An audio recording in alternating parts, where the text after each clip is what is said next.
Claro, lo interesante es comprender realmente de qué manera y en qué forma se puede crear al hombre dentro de nosotros mismos, ¿no? Porque el error de la humanidad es creer que el hombre ya existe. Y no hay tal. Para ser hombre se necesita poseer los cuerpos físicos, astral, mental y causal, y haber recibido los principios anímicos y espirituales. Los pseudoesoteristas y pseudoocultistas creen que ya toda la humanidad posee sus cuerpos, lo cual revela falta de idoneidad en los investigadores de dichas escuelas. Porque si esos investigadores fueran idóneos en el terreno de la investigación superior, se darían cuenta de que no toda la humanidad posee tales cuerpos. En nombre de la verdad, yo sí puedo decirles que he investigado a fondo esta cuestión en los mundos superiores. Y por mí mismo, directamente he comprobado de que no todos los seres humanos poseen tales cuerpos. Fabricar los cuerpos astral, mental y causal y recibir los principios anímicos es vital para poder convertirse uno en un hombre verdadero. Antes de ese estado, uno no es más que un pobre animal intelectual condenado a la pena de vivir. Esa es la cruda realidad de los hechos. Bien, pero vamos a ver cómo se crea el cuerpo astral, cómo se crea el cuerpo mental, cómo se crea el cuerpo causal. Eso es importantísimo. El fundamento, pues, de toda la gran obra está en la elaboración del mercurio. Y para elaborar el mercurio se necesita un sencillo artificio, que es el secretum secretorum de la gran obra. Ese sencillo artificio no es más que el arcano AZN, que podríamos formularlo en la siguiente forma: conexión del lingam yoni sin eyaculación del ens seminus. Cuando uno consigue por ese sencillo artificio transmutar la energía creadora, pues está de hecho en el camino del éxito. Ante todo, el mercurio no es más que el alma metálica del esperma. En alquimia, el esperma es el azogue en bruto. Se dice que con ese esperma transmutado se elabora el mercurio, que es el alma metálica del esperma. Bien, hay tres clases de mercurio. Primero, el azogue en bruto, o sea, el exiogeal, o esperma sagrado. Segundo, el alma metálica del esperma, que es el resultado de la transmutación, pues, del nido. Esa alma metálica, esa energía creadora que asciende por los cordones ganglionares, espinales, hasta el cerebro. El tercer mercurio es el más elevado, aquel que ha sido fecundado por el azufre. En alquimia, el azufre es el fuego sagrado. No ignoran los esoteristas orientalistas que cuando las corrientes positivas y negativas del mercurio hacen contacto en el triveni cerca del hueso coxígeo, por inducción eléctrica despierta una tercera fuerza que es el kundalini. Este kundalini es estudiado como fuego únicamente, fuego serpentino, anular, que se desarrolla en el cuerpo de la zeta. Es el azufre. Obviamente que cuando las corrientes positiva y negativa del mercurio hacen contacto en el triveni cerca del hueso coxígeo, despiertan al fuego. Entonces el fuego sagrado o azufre se mezcla con esas corrientes del mercurio. Y de tal mezcla resulta, pues, este es el mercurio, que es aquel que ha sido fecundado por el azufre. Mezcla de mercurio y azufre asciende por el canal medular espinal de la anacoreta hasta el cerebro, despertando los centros superiores del ser. Pero el excedente de ese mercurio fecundado por el azufre es el que viene a servir para la creación de los cuerpos existenciales superiores del ser. Cuando el mercurio fecundado por el azufre cristaliza dentro de nuestra psiquis y dentro de nuestro organismo en general, con las notas do, re, mi, fa, sol, la, si, se forma el cuerpo astral. De manera que el cuerpo astral no es más que mercurio fecundado por azufre. Cuando, mediante una segunda octava, do, re, mi, fa, sol, la, si, cristaliza el mercurio fecundado por el azufre, asume la figura del cuerpo mental. De manera que el cuerpo mental es azufre, mercurio también fecundado por el azufre, en una segunda octava.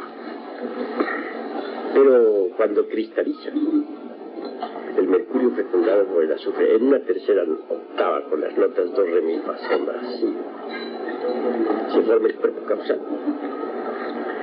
Un hombre que tenga los cuerpos físico, astral, mental y causal es un hombre de verdad, que recibe los principios anímicos y espirituales. Un hombre auténtico. Antes de eso, no sé eso, si es animal intelectual, pero no.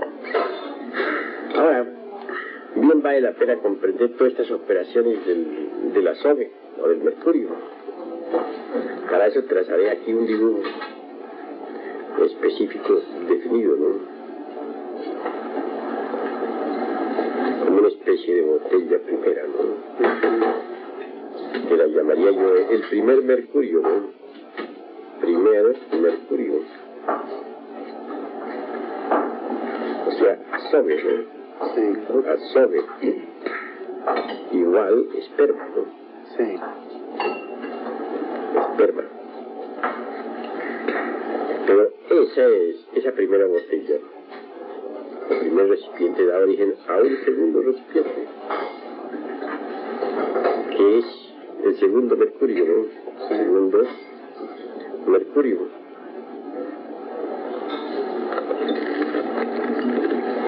Y el segundo mercurio, a su vez, da origen a un tercer mercurio.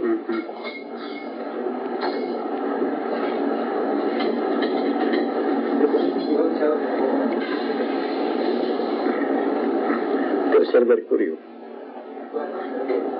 Esos serían los tres. Es el mercurio fecundado por el azufre. A ese tercer mercurio es el más importante. Porque el tercer mercurio es bastante importante. Es lo que llevaríamos en lo que se llama en los griegos el famoso archeus. Normalmente le dicen el archeo en griego, el famoso archeo. De ese tercer mercurio, que es el arché, salen los cuerpos existenciales superiores del ser. También encontramos el arché en el macrocosmos, arché macrocósmico.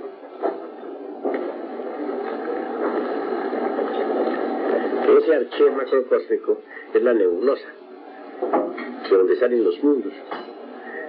¿Qué es la nebulosa? ¿Qué es el arché macrocósmico? Es una mezcla de sal, azufre y mercurio. También aquí está la sal, el azufre y el mercurio. La sal está contenida en el esperma sagrado y se sublima con las transmutaciones.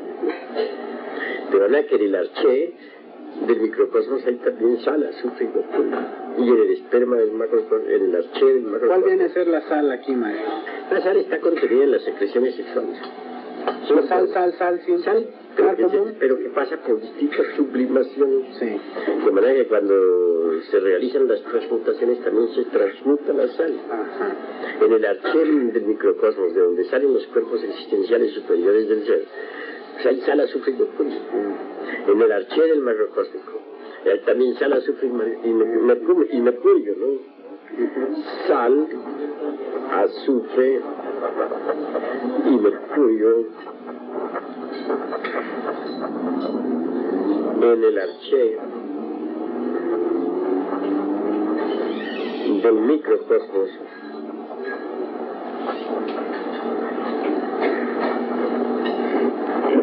y del macrocosmos.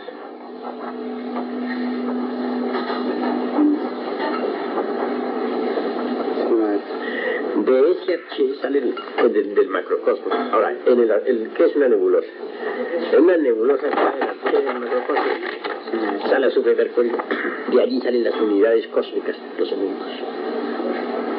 O sea que se confirma aquí que más arriba... Aquí abajo tiene que lo mismo. Si allá arriba, para que los mundos salgan, se necesita, que surja la existencia, se necesita de la materia prima, que es el arché, mezcla de sal, azufre y mercurio. Aquí abajo en el microcosmos, hombre, hay que elaborar también nuestra nebulosa particular individual, con sal, azufre y mercurio, hacerla. Y de ella surge, como allá arriba, los mundos.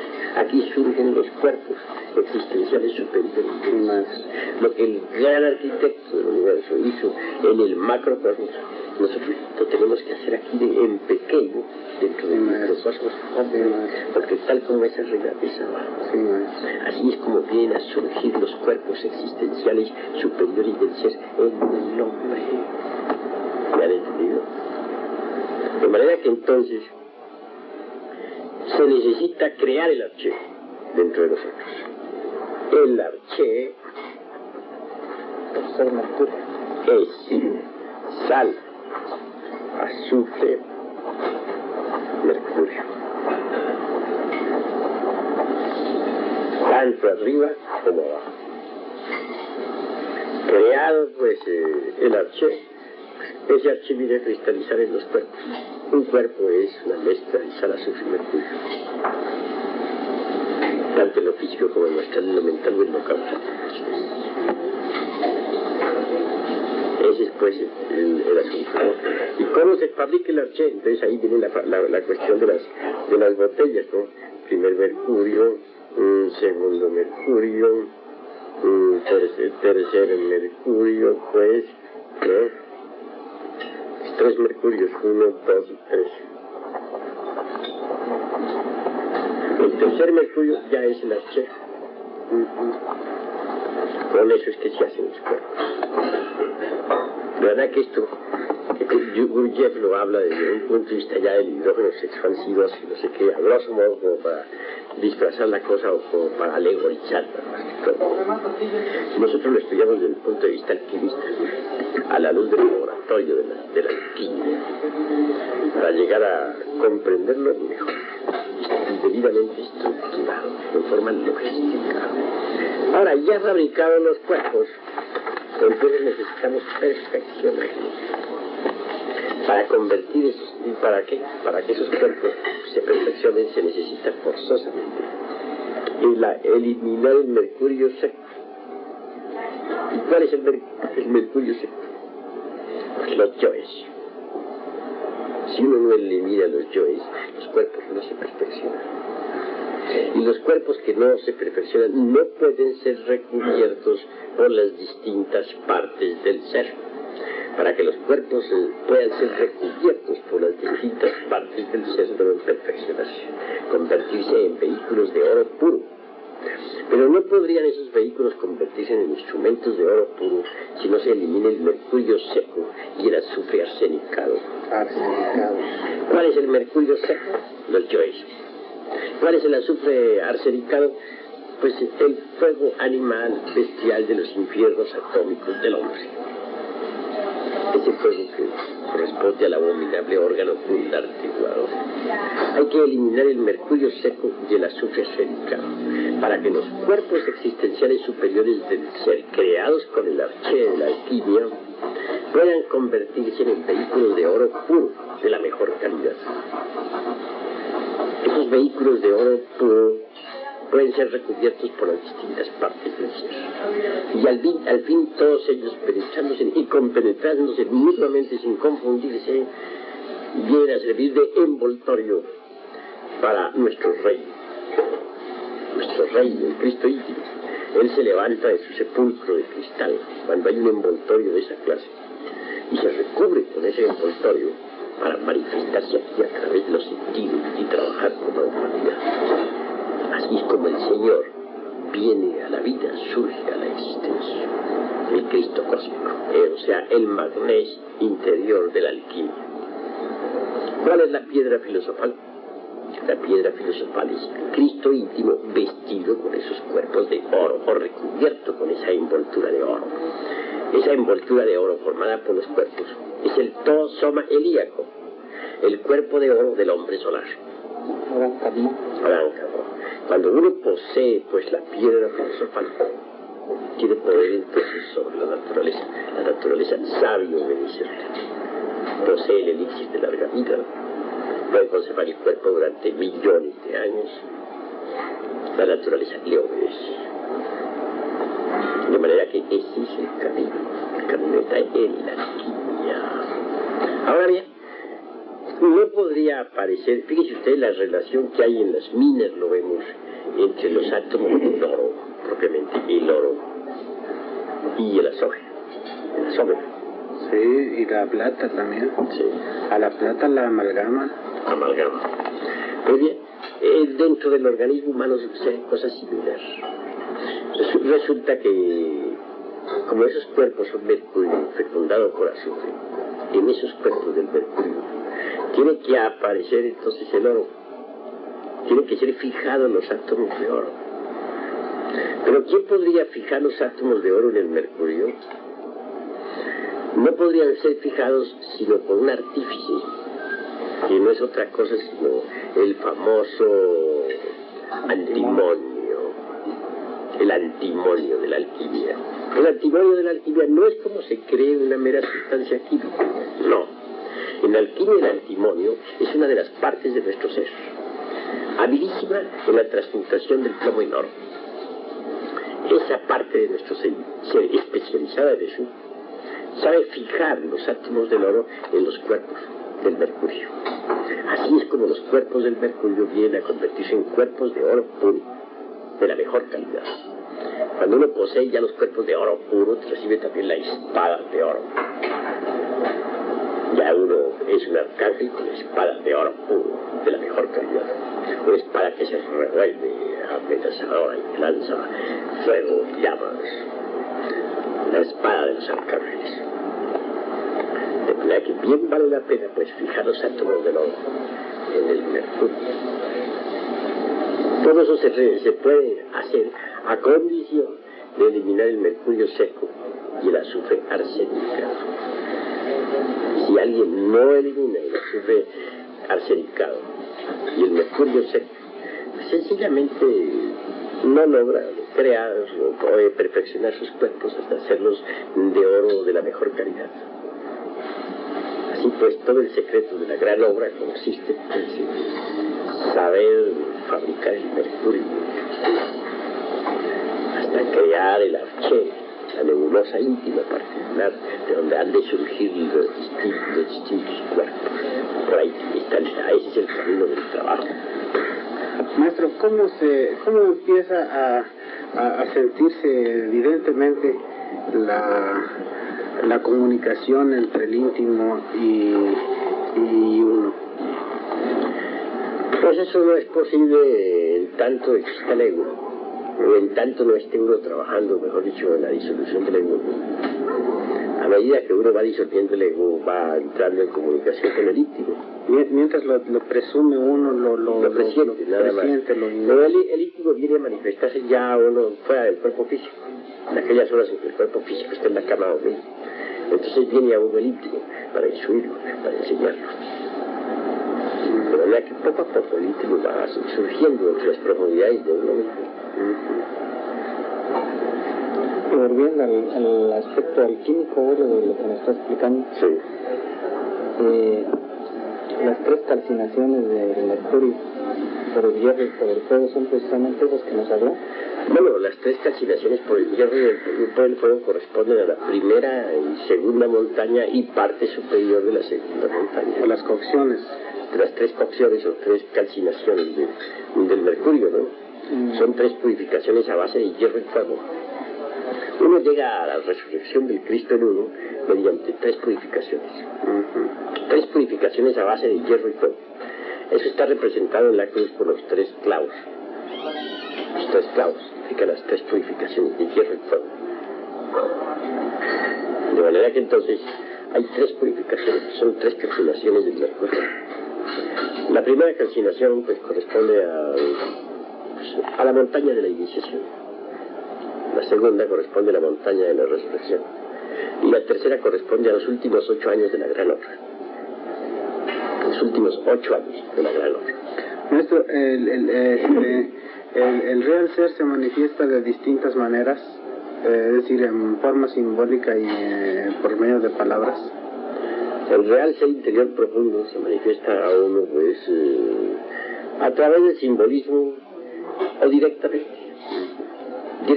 cuando uno tiene la debida preparación, y a través del simbolismo también se manifiesta.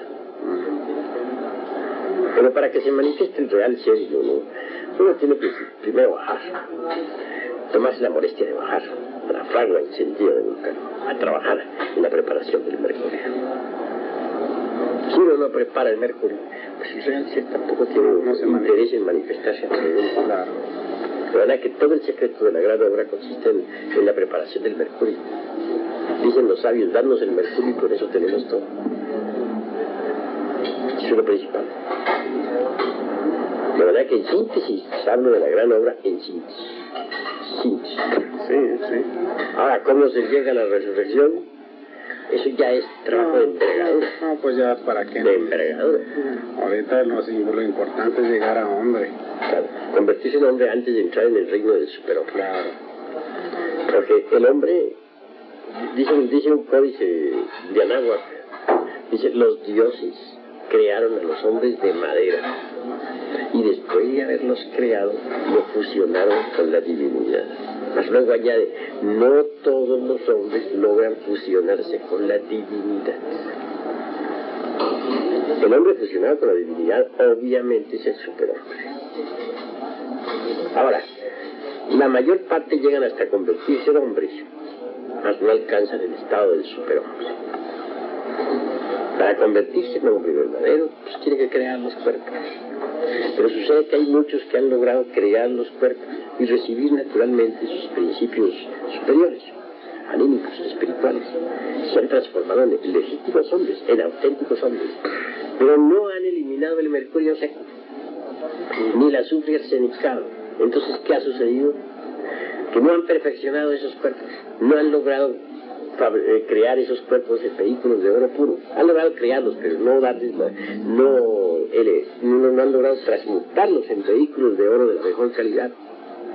Se han quedado simplemente como hombres janasmusianos. Janasmusianos porque realmente no han eliminado el ego. Esos son casos de fracaso. ¿El doble centro de gravedad, maestro? Sí, quedan con doble centro de gravedad. Una parte de su conciencia es el hombre interior profundo, el ser, vestido con los cuerpos de oro. Pero la otra parte es la conciencia, vestida o embotellada entre los distintos yoes, formando el ego. Entonces quedan convertidos en magos blancos y negros a la vez. Janasmusen con doble centro de gravedad. Es decir, son abortos de la madre cósmica, fracasos. Maestro, ¿qué es el caso de nuestro Andramelech? Andramelech es un caso de Janasmusen con doble centro de gravedad. Uno invoca a Andramelech en los mundos superiores y se encuentra que es un trono. Pero en otras ocasiones no viene el trono, sino viene el mago negro Andramelech. Y es el mismo con doble centro de gravedad. Es un Janasmusen.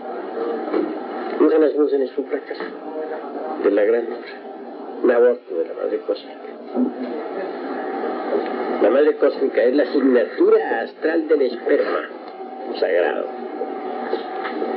Es la estrella resplandeciente que brota de entre el mar, de entre el caos metálico, es el esperma. La parte ígnea del mercurio. Sí, es la parte ígnea del mercurio que nos guía y dirige la gran obra, que nos ayuda en todo el trabajo de la gran obra. La estrella Maris, la Virgen del Mar, que surge de ese mar interior que uno carga, que es el esperma. De ahí surge esa estrella que no es otra cosa sino por eso la estrella de la asignatura ígnea del mercurio. Ahora la estrella de mar es de 5 puntas. Stella Maris. Stella Maris. Esa es la estrella simbólica que guió a los 3 magos, ¿verdad? Pues sí, la estrella simbólica que guía a todos los magos, a que dirige la gran obra. Estrella Maris, la asignatura astral del esperma sagrado, la madre divina Kundalini Shakti. Así es que hay que saberlo entender. Con ella se realiza la gran obra.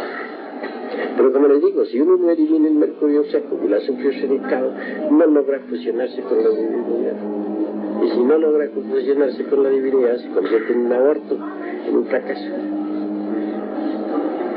De manera que la obra hay que saberla hacer correctamente.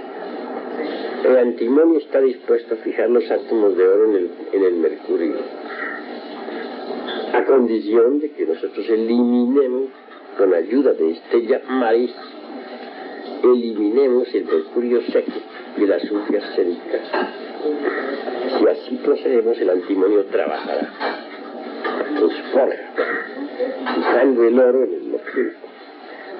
Alguien me dijo que uno pasa las primeras iniciaciones inconsciente. Las primeras 9 iniciaciones son casi mecánicas o qué. Bueno, eso pertenecen digamos, al íntimo, ¿no? La personalidad no se da cuenta de esas cosas. Son esas primeras iniciaciones de los misterios menores, son el sendero probatorio, ¿no? Eso es cuestión de la aprobación, no más, no tiene mucha importancia. Llega el momento en que tenemos que romper con esa cadena de los misterios menores.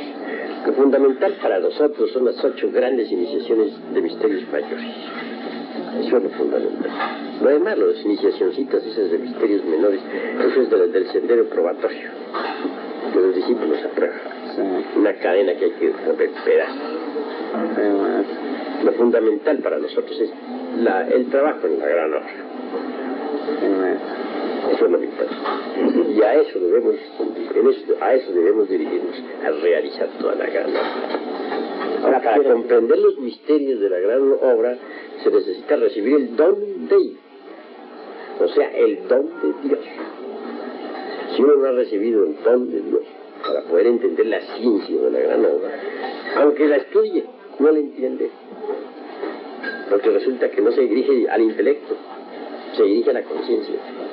Toda la ciencia de la gran obra va a la conciencia, pertenece a los funcionalismos de la conciencia. Para que el maestro aparezca, el alumno tiene que estar preparado. Sí. Vean ustedes lo importante que es esto. Cómo se puede hablar en alquimia sobre toda la gran obra.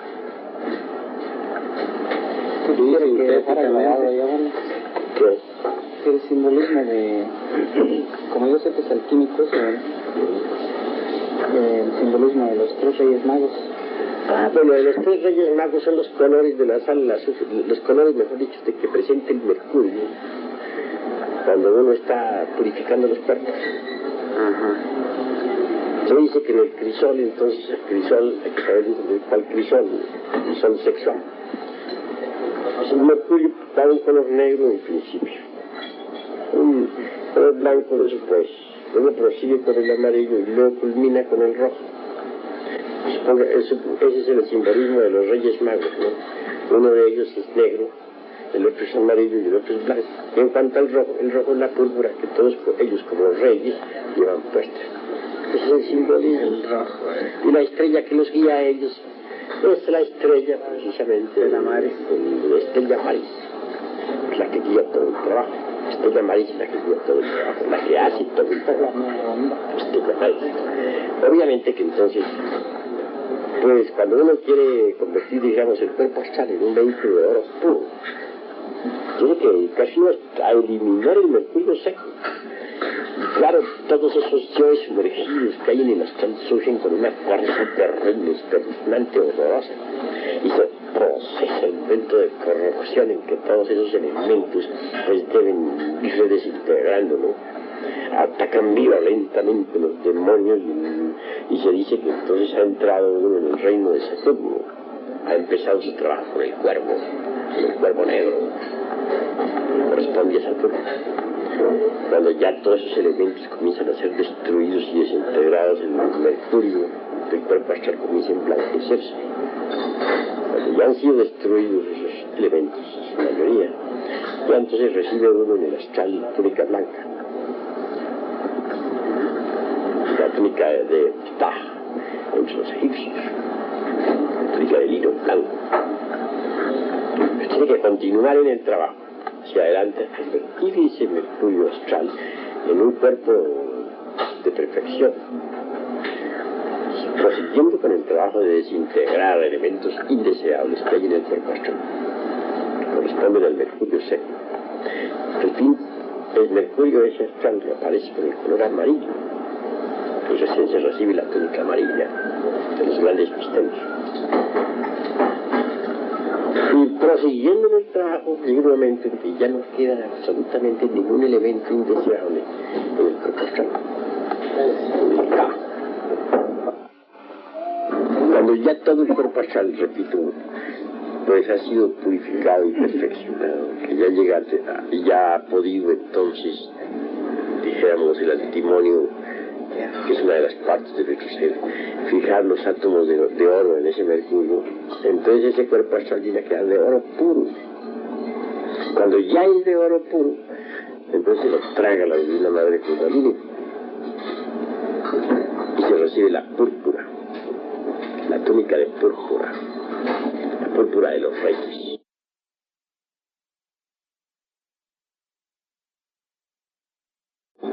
Vean pues ustedes los colores negro, blanco, amarillo, y luego la púrpura que llevan los reyes, rojo. El mismo proceso se da para el mental, para el causal, hasta que cada uno de esos cuerpos sea de oro. Y no podría verificarse, dijéramos, la resurrección del Cristo íntimo en el corazón del hombre, en tanto no estén los cuerpos todos convertidos en vehículos de oro puro. Ya de convertidos todos en vehículos de oro puro, de la mejor calidad, se penetran y compenetran mutuamente sin confundirse, formando el famoso tosoma helíaco, el cuerpo de oro del hombre solar, que sirve de envoltorio para el Señor, para el Cristo interior.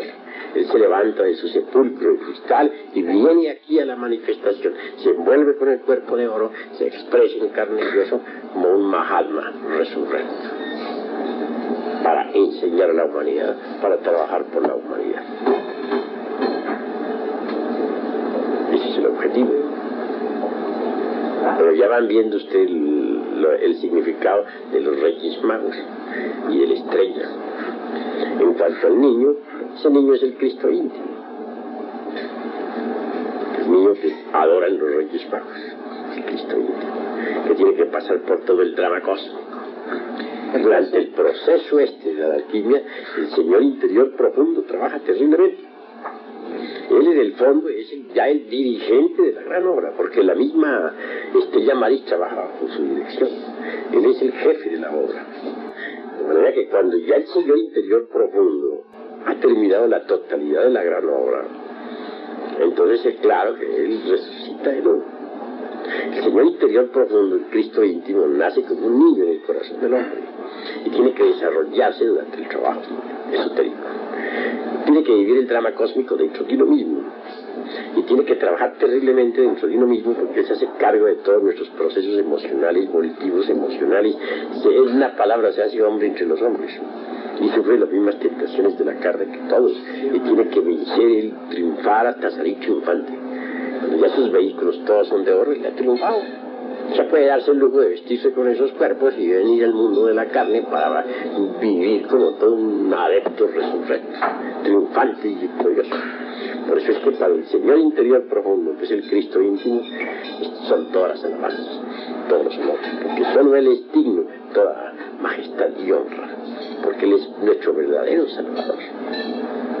Esta es la esencia del Salvatum Salvantus, de que se habla en el gnosticismo universal.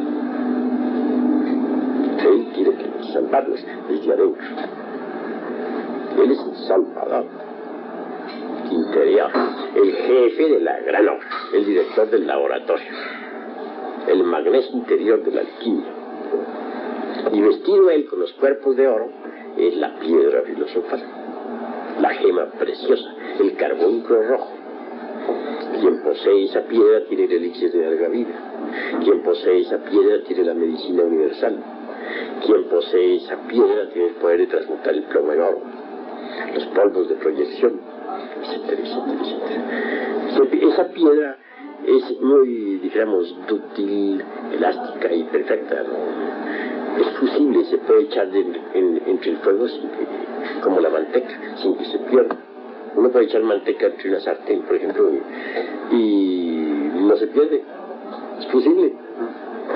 Así es la piedra filosofal, se sostiene entre el fuego.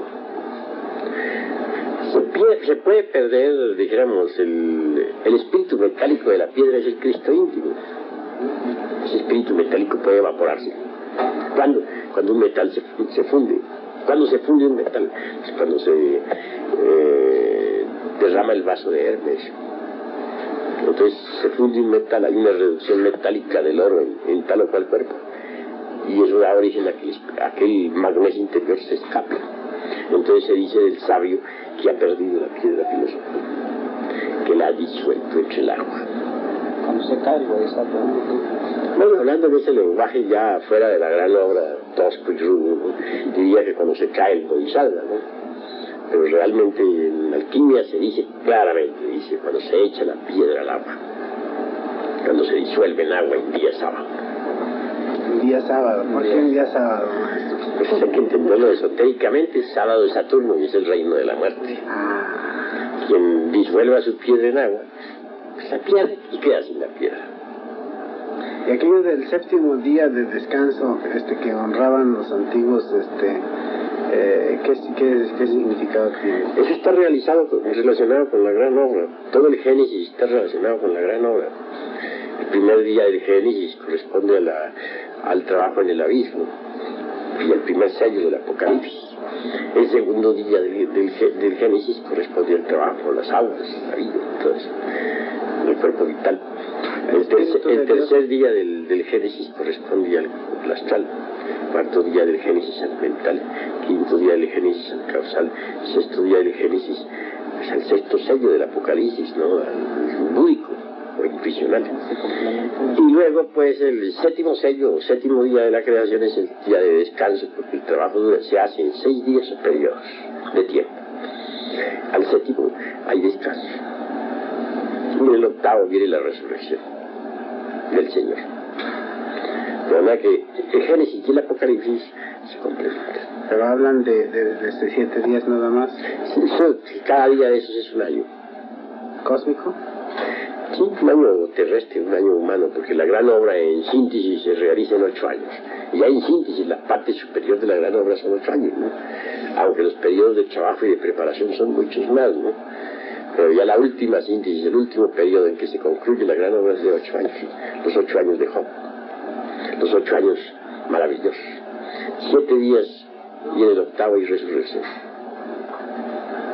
La obra se realiza, pues, por periodos de tiempo. Pero todo eso se puede realizar en una sola existencia bien aprovechada. El Génesis y el Apocalipsis son textos de alquimia. El Génesis es para vivirlo ahora mismo en el trabajo de la alquimia, lo mismo del Apocalipsis. El Apocalipsis es el libro de la sabiduría, el libro de la alquimia. ¿Y cuál es el Apocalipsis no está desvirtuado en las diferentes traducciones? Es con el único que no se ha metido nadie. Porque como nadie lo entiende, nadie se mete con él. Sí, se ha podido salvar gracias a eso. Pero toda la gran obra está en el Apocalipsis. Ese es el libro de la sabiduría. El libro donde están las leyes de la naturaleza. Cada cual tiene su propio Apocalipsis interior. Existe el Apocalipsis de Pedro, el de Juan y el de Pablo. También existe el Apocalipsis de cada uno de nosotros. Su propio Apocalipsis. Y hay 2 formas de vivir el Apocalipsis. O lo vive dentro de uno mismo, haciendo uno mismo la gran obra, o tiene que vivirlo con la naturaleza, con la humanidad en general. Por ejemplo, la humanidad actual ya rompió el 6º sello. Está guardándose el momento en que rompa el 7º sello. Cuando eso sea, habrá un gran temblor, vendrá el cataclismo final, con la destrucción total de esta raza. O no, vivir uno dentro de sí mismo, es pavoroso dentro de sí mismo, y culmina con el Maestro resurrecto. Los 7 sellos son los 7 cuerpos. Son los 7 cuerpos. También el es físico, el etérico, astral, mental, causal, búdico, átmico. Maestro, y el Apocalipsis es interior, profundo, y es para vivirlo dentro de uno mismo. Lo mismo que los evangelios. Los 4 evangelios del Cristo son alquimistas, y son para vivirlos dentro de uno mismo. Y el Cristo está dentro de uno mismo. Dentro de uno mismo tiene que encontrarlo, uno mismo. Es el director de todo el trabajo del laboratorio. pero el Jesús histórico sí existió, maestro. El Jesucristo interior, sí, el gran Kabir existió. El mérito de él fue que hizo conocer la doctrina del Jesucristo íntimo particular de cada uno de nosotros. Ahí está su mérito. Él propagó esa doctrina, como Gautama el Buda. Su mérito está en que enseñó la doctrina del Buda interior de cada uno de nosotros. Gautama el Buda se apoya en la doctrina del Buda íntimo de cada cual. Y el Cristo y Jesús de Nazaret hace conocer la doctrina del Jesucristo íntimo de cada uno de nosotros. Porque Jesús es Yeshua, y Yeshua es Salvador. La Madre Divina Kundalini, antes de ser fecundada, es la Virgen Negra, que está debajo de los sótanos de todos los monasterios antiguos, y que se le honra con veladoras de color verde. Esperanza de que algún día despierte el león verde, el fuego, en estado residual. Pero ya fecundada por el Logos, entonces es la Madre, la Divina Concepción, con el niño en sus brazos. Ese niño es el mismo Logos que desciende de su mundo y se hace hijo de la Divina Madre particular de uno, aguardando el instante de entrar ya dentro del cuerpo de uno, para comenzar el proceso de la gran obra, para realizar la gran obra. De manera que Él es el Señor de la gran obra, el Salvador de cada uno de nosotros. El Jesucristo interior, eso es lo que cuenta. El Jesucristo íntimo. El Yeshua significa Salvador. Jesús es Yeshua, Salvador. Y cada uno tiene que encontrar a su Salvador interior profundo. Entonces Jesús encarnó a Cristo. Jesús de Nazaret, el gran Kabir Jesús, él hizo la gran obra. Y es un hombre que habló sobre el Jesucristo íntimo, que es el Señor de la gran obra. Y el drama cósmico, uno tiene que vivirlo, nuestro Salvador interior dentro de nosotros mismos, aquí y ahora, en el trabajo de la gran obra.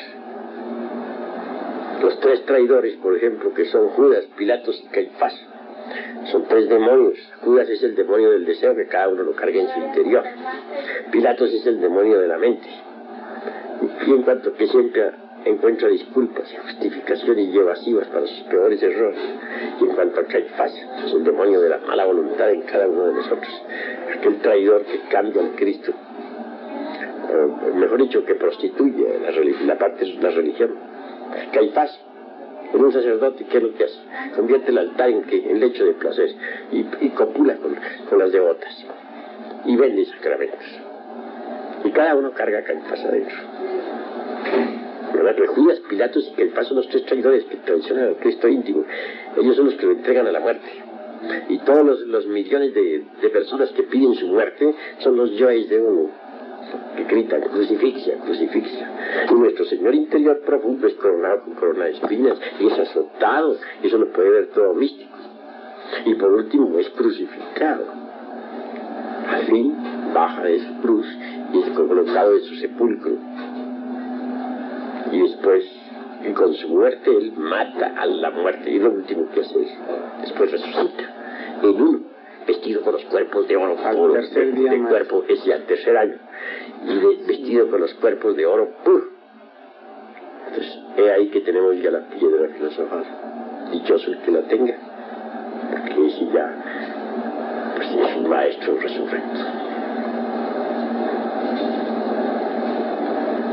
Son los misterios del Evangelio que son para vivirlos aquí y ahora y dentro de nosotros mismos. La vida, pasión, muerte y resurrección del Cristo no es algo estrictamente histórico como creen las gentes. Es algo de actualidad inmediata y que cada uno de nosotros tiene que realizar en su trabajo de laboratorio. Esa es la cruda realidad de los cosas. No es algo que corresponde al pasado, que sucedió hace 2000 años, no, señor. Es algo para vivirlo ahora. Y yo les doy testimonio de todo eso, porque a mí todo eso me ha tocado vivirlo. En estos precisos instantes, mi Señor interior profundo está entre su santo sepulcro. En el año 1978, mi Señor interior profundo resucitará en mí y yo en él, para poder hacer la gigantesca obra que hay que hacer por la humanidad. Y será Él el que la hace, no mi insignificante persona que no es sino un instrumento. Pero Él sí es perfecto, y Él la hace porque Él es perfecto. Ahora que yo estoy dando testimonio de lo que me consta, de lo que he vivido. No de lo que otros escriban, no dejen de escribir. Yo digo lo que me consta. Esa es la cruda realidad de los hechos. Yo lo encarné hace mucho tiempo. Nació en mí un niño pequeño, cuando recibí la iniciación de Tiferet. Luego él tuvo que crecer y desarrollarse como una insignificante persona. Tuvo que pasar por todos sus aracos. De verdad que al hablarle a ustedes de esta forma, hablo lo que me consta. Ahora en estos momentos, después de haber pasado por el Calvario, estén en su santo sepulcro. Allá voy yo de cuando en cuando a besar la lápida de su sepulcro, aguardando ansioso su resurrección, que hasta el 78, que ha resurrecto el Señor. Claro, yo lo estoy haciendo por tercera vez. Digo por tercera vez porque yo he hecho la gran obra 3 veces. La hice en el pasado Mahamantara, o sea, en la Tierra Luna, antes de que esta cadena terrestre hubiera surgido a la existencia. Entonces trabajé por la humanidad y realicé toda la obra. Luego, en la Lemuria, pues cometí el error cuando la revuelta aquella de los ángeles, ¿no?, cayeron en la generación animal, ¿no? Claro, eso fue en la Lemuria, continente Mu. Entonces yo también cometí el error de como Bodhisattva, de Dhyani Bodhisattva, ¿no?, de caer en la generación animal. Entonces perdí la piedra, ¿no?, eché al agua. Pero en la misma Lemuria volví y la hice surgir. Luego, pues, en la meseta central del Asia, cometí el error, pues, de cometí el conde Sanoni. O sea, de tomar esposa cuando ya se me estaba prohibido. Entonces volví a echar la piedra filosofal al agua. Ahora en esta nueva existencia hice la gran obra. Está para culminar ya, de la resurrección del Señor, por tercera vez. Por tercera vez.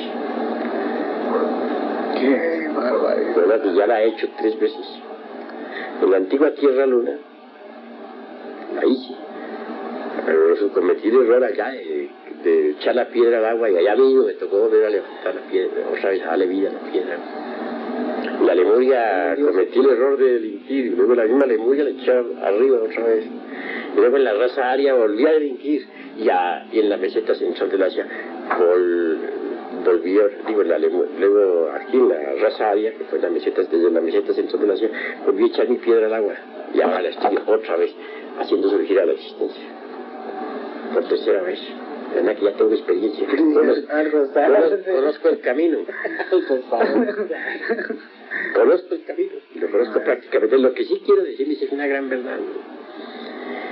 Cuando yo elaboré la piedra filosofal por primera vez, estaba fuerte, poderosa la piedra. Cuando la elaboré por segunda vez, fue más fuerte. Y cuando la elaboré por tercera vez, fue más, ahora que la estoy elaborando por tercera vez, será todavía más poderosa. Sí. Porque hay, debido a la experiencia, ¿no?, adquirida. Porque hay un principio muy inteligente que ustedes deben entender. Un hombre puede luchar mucho y transformarse hasta llegar a la unión con Dios. Hasta ahí progresa. Pero después de que llega a la unión con Dios un hombre, que Dios se manifiesta a través de ese hombre, diríamos que de ahí para adelante ya no hay ningún progreso, ¿no? Porque hasta que ya llegó a Dios, ya qué más, ¿no? Si quiere progresar ese hombre de ahí para adelante, tiene que entonces, dijéramos, retrogradar, o sea, echar la piedra al agua. ¿Qué hace la piedra? Pero cuando le vuelve a dar vida a la piedra, entonces, más penetrante esa piedra, más poderosa, avanzó extraordinariamente. Hay hombres que lo han hecho hasta 7 veces. Echar la piedra al agua hasta 7 veces. Adeptos que lo han hecho hasta 7 veces. Ya más allá de 7 veces es muy peligroso. Se puede caer bajo maldición. Yo lo he hecho 3 veces. Pero francamente no lo haré una cuarta. No quiero exponerme a problemas. Y eso, las 3 veces que lo he hecho, me ha sabido el asunto chicharrón de cebo. Sí. Demasiado doloroso. Sí, ya lo creo. Por ejemplo, en la meseta central del agua, cuando eché la piedra al agua por 3ª vez, desde allí cuánto luché a través de los siglos para volverme a levantar. Qué karmas tan espantosos, qué amarguras tan terribles. Solo ahora, después de haber sufrido mucho, pero mucho, es que la piedra filosofal está otra vez para renacer. Del 78 la tengo otra vez. Pero ¿a qué precio? Me eché toda la historia de la raza aria para volverla a levantar. ¿Verdad que eso es muy doloroso? Es un progreso muy peligroso. Hay adeptos que, queriendo hacer más penetrable, más poderosa su piedra, intencionalmente bajan. Ya no caen, sino bajan. ¿Cómo bajan? Toman esposa cuando ya les está prohibido, pero no eyaculan el licor seminal, sino bajo la dirección de un gurú, a trabajar con todas las reglas del arcano AZF. Pierden de todas maneras la piedra, ya se les prohibió el contacto sexual. Y después de cierto tiempo, bajo la dirección del mismo gurú, vuelven otra vez a la vida de la piedra. Hacen la gran obra. Entonces ya queda la piedra más poderosa que antes. Hay que diferenciar pues entre una caída y una bajada, ¿no? Yo no bajé así intencionalmente. Mis 3 casos fueron de caída, no de bajada. Fueron de caída. En la meseta central de la sierra, por el error del conde Zanoni. Puse amor en una hermosa dama, inefable. La tomé por esposa. A pesar de que se me había prohibido, y eso dio origen a una caída, ¿no? Pero sí les digo, después de la experiencia de los siglos, que así es como se realiza la gran obra. Recordemos el ave fénix, era maravillosa, coronada con corona de oro, sus patas y sus piernas todas de oro puro, bellísimo, debajo. La naturaleza le rendía culto. Cansada de vivir después de millones de años, resolvió hacer un nido. Dicen que con ramas de incienso, de mirra, de no sé qué, de nardo, otras ramas preciosas. Bueno, lo cierto fue que ella se incineró. La naturaleza se entristeció, pero después resucitó entre sus propias cenizas, la ave fénix, más gloriosa que antes, más poderosa que antes. Eso se relaciona precisamente con la gran obra. Todo el poder de un adepto está en la piedra filosofal. Si la echa al agua, queda pues amolado. La vara de Moisés, maestro, la vara de Moisés que les enseñó a los egipcios, al faraón. Es la espina dorsal. Ajá. ¿Cómo los magos negros le sacaron serpientes también ahí cuando él sacó la suya, verdad? Pues claro. Cuando su vara se convirtió en serpiente. Así como Moisés convirtió la vara en serpiente, así también uno tiene que convertir la vara en serpiente. Así como Moisés levantó la serpiente sobre la vara y esta se convirtió en la vara misma, así también nosotros necesitamos levantar al Hijo del Hombre dentro de nosotros mismos. El Hijo del Hombre es el Cristo íntimo. Hay que levantarlo dentro de nosotros mismos. Para poder levantarlo, primero hay que crear los cuerpos existenciales superiores del ser. Solo así podrá él venir aquí, encarnar el mundo, nacer el mundo, para luego ir creciendo y viviendo el drama cósmico. Él tiene que hacerse cargo de los procesos emotivos, mentales, sentimentales y sexuales de todos los días y hacerse hombre, convertirse en hombre. Y hasta lograr vencer a las tinieblas en sí mismo, eliminar a los yoes en sí mismo y triunfar en sí mismo. Entonces, claro, él es digno de toda alabanza y gloria y honra, porque ¿quién otro viene a hacer eso por uno? ¿Quién otro? solo el Salvador. Por eso es que el Cristo es digno de toda honra. Y ante él los 24 ancianos, que no son otra cosa sino las 24 partes de nuestro propio ser interior profundo, y los 4 santos, que no son otra cosa, los santos, que son las 4 santas criaturas, que no son otra cosa sino 4 partes superiores de nuestro ser relacionadas con los 4 elementos. Todos arrojan sus coronas a los pies del Cordero, porque solo él es digno de toda honra y alabanza y gloria, porque él es el que con su sangre nos redime. Esa sangre es el fuego, y el Cordero, él es el Cordero inmolado, que se inmola, vive en uno y se inmola completamente, y se hace un hombre común y corriente a luchar con las tentaciones, con los deseos, con los pensamientos, con todo, y nadie lo conoce, hasta que triunfa. ¿Quién otro hace eso por uno? Solo él. Por eso se le dice el Cordero de Dios, que borra los pecados del mundo. Ese es el cristianismo esotérico, gnóstico, pero bien entendido. Para que él es el Salvador, el que con su sangre nos redime, o sea, con el fuego, porque él mismo es el espíritu del fuego, que necesita un vaso de alabastro, un receptáculo para manifestarse, y esos receptáculos son los cuerpos de oro puro que uno debe crear.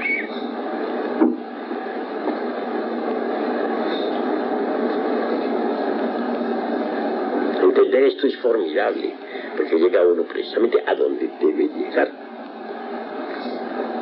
es a convertirse en el hombre solar,